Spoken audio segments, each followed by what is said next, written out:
来看国民党立委王宏维指出，讲国防部一个预算8亿外的炸药的标案，落尾决标的金额是5亿9千万，得标的厂商是一间伫台南登记是室内装修的公司。国防部长顾立雄是解释讲，这案经过2届的开标，敢若一间厂商来标哦。这间公司的营业项目包括化学原料批发等16项，唔那只是室内装修。国防部嘛强调讲，因会落实交会验收产品的查验，佮有原厂文件的查证。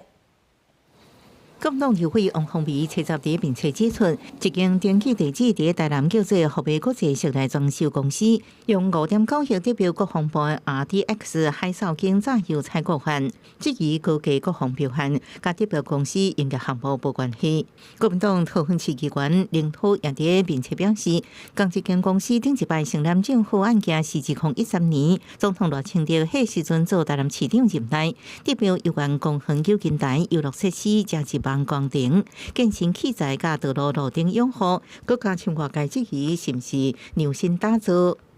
室内装修公司，那这跟我们的理解实在是完全是超出我们的一个想象。那真的会让大家质疑，那这是不是有量身定做的嫌疑？如果有这样子的举发案件，那国防部就应当启动相关的查查手段。到台南这边公司登记地址查看，现场是一间旅馆，负责人出外，员工无方便说明。